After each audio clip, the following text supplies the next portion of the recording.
L'histoire commence dans l'un des lieux les plus reculés du monde, dans les villages indiens d'Amazonie, qui ont encore leurs chamans, leurs guérisseurs.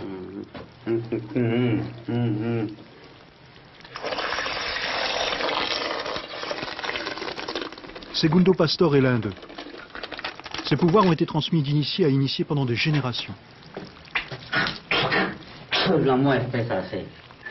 Son savoir, c'est la connaissance des propriétés des plantes de la forêt.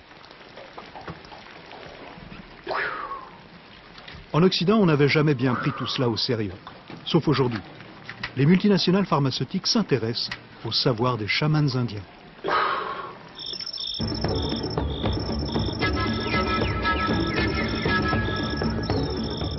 C'est comme un nouvel Eldorado qui va façonner notre façon de nous soigner et de manger pour les prochaines décennies. Déjà, la plupart de nos médicaments viennent de ces forêts humides. L'aspirine, la quinine, des dizaines d'antibiotiques, des somnifères, des tranquillisants ont été tirés de ces plantes de la forêt équatoriale. Mais ce n'est rien encore. Il y a plus à découvrir. Scientifiques et industriels ne connaissent les propriétés que d'une plante sur 10. Le reste est un mystère. Et cette forêt, c'est comme une réserve de mystères. Plus de la moitié des espèces naturelles vivent ici. C'est l'or vert, la nouvelle matière première.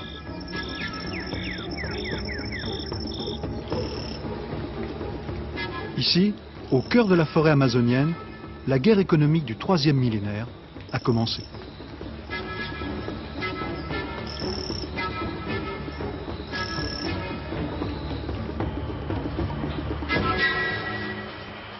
Javier et Winston sont des apprentis chamans, des disciples du vieux Segundo, qui leur a enseigné les propriétés des plantes. C'est simplement une transmission orale, sans aucune trace écrite. Cette plante, c'est pour les gens qui ont des problèmes de système nerveux. Elle apaise. En frottant sur la peau, elle active la circulation.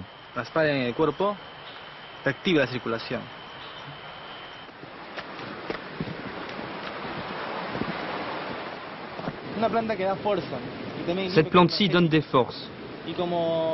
Elle pousse toujours près des cours d'eau. Et même lorsque le courant est fort, elle reste solidement enracinée. C'est symbolique. Elle permet à celui qui en prend de s'enraciner et d'avoir confiance en lui-même. Et puis il s'approche de la plante la plus importante. Alors ça, c'est l'ayahuasca.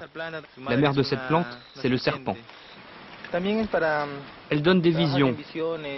Elle permet à celui qui en prend de voir l'intérieur de son corps, de découvrir son inconscient. Elle nous relie aux morts. L'ayahuasca, c'est un symbole pour les Indiens. La plante sacrée de toutes les tribus d'Amazonie.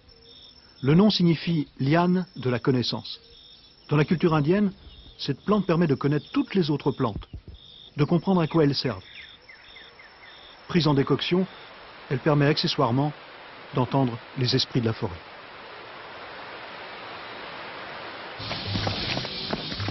À la lisière de la forêt tropicale de Tarapoto, il existe un centre de soins pour occidentaux. On l'appelle Takiwasi, la maison qui chante. Comme remède, on n'y utilise que des plantes. Son fondateur est un Français, Jacques Mabi, venu au Pérou il y a 20 ans pour Médecins sans frontières. Il a suivi l'enseignement des chamans pendant près de 10 ans. Puis il a créé ce centre avec des fonds de la communauté européenne et du gouvernement français.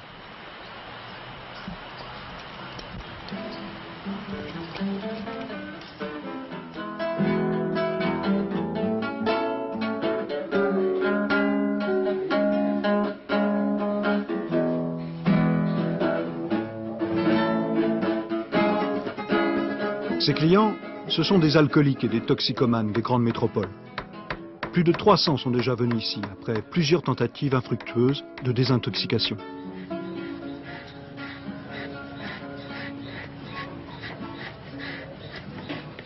Il reste 9 mois, totalement isolé du monde. Sans comprimés, sans pilules, sans cachet pour se soigner, rien que des plantes. C'est une utilisation encore désintéressée des plantes. Jacques Mabie n'est pas un industriel. Il est presque pétri de culture indienne.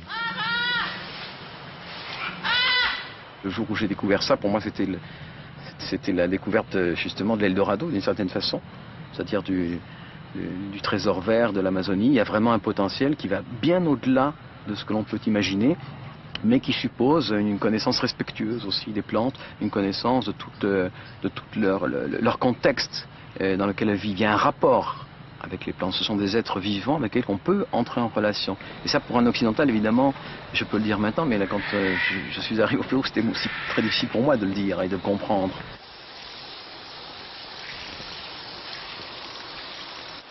Javier et Winston, les deux apprentis chamans, travaillent dans ce centre de soins. Ils préparent les boissons à base de plantes. Comme ils considèrent ces plantes comme des êtres vivants, ils pensent qu'elles ressentent de la douleur et de la colère lorsqu'on les cueille. Alors, on souffle sur elles de la fumée de tabac pour les apaiser. L'ayahuasca est cuite pendant 24 heures avec une autre plante. On croit être en pleine superstition d'un autre âge. Les Indiens étaient en fait en avance sur notre modernité. Les substances ou les principes actifs qui existent dans l'ayahuasca sont les mêmes que ceux qui sont utilisés par nos psychiatres modernes, qui sont les inhibiteurs de monamine oxydase, qui sont des antidépresseurs qu'on connaît depuis une quarantaine d'années, mais que les indigènes connaissent depuis 3000 ans.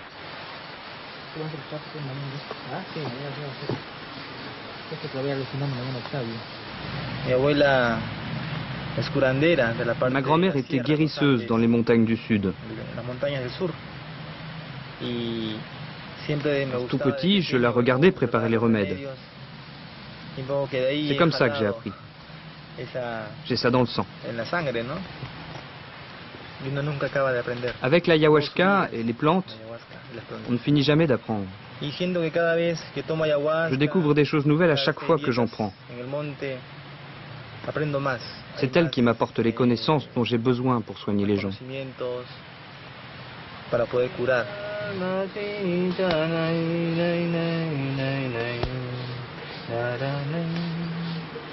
Le mauvais usage de ces plantes-là, soit parce qu'il n'y a pas de respect dans le contexte rituel, soit parce qu'il y a des mauvaises préparations, soit parce qu'on ne s'intéresse qu'aux principes actifs et qu'on oublie que la plante ce n'est pas qu'un principe actif, la plante c'est un totem, c'est une totalité, ça aboutit à la folie ou à la toxicomanie ou à être déstabilisé émotionnellement, etc. Toutes les plantes médicinales qui sont efficaces, qui ont des effets, ces effets peuvent être bénéfiques ou maléfiques selon la manière dont on les utilise.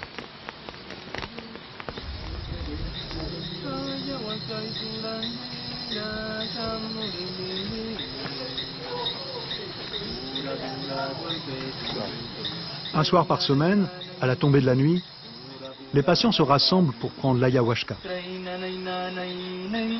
C'est à la fois une cure et un rituel.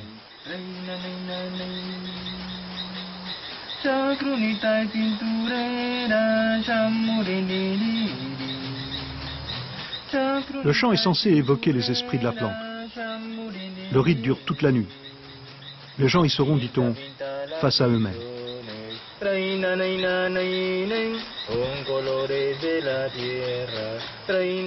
La plante est un hallucinogène. Elle donne des visions. C'est un peu comme une drogue qu'on utiliserait pour soigner des drogués. Sauf que là, il n'y a pas d'accoutumance.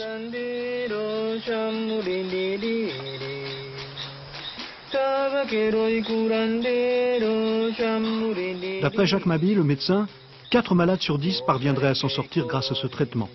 C'est 2 fois plus que dans les centres de désintoxication classiques.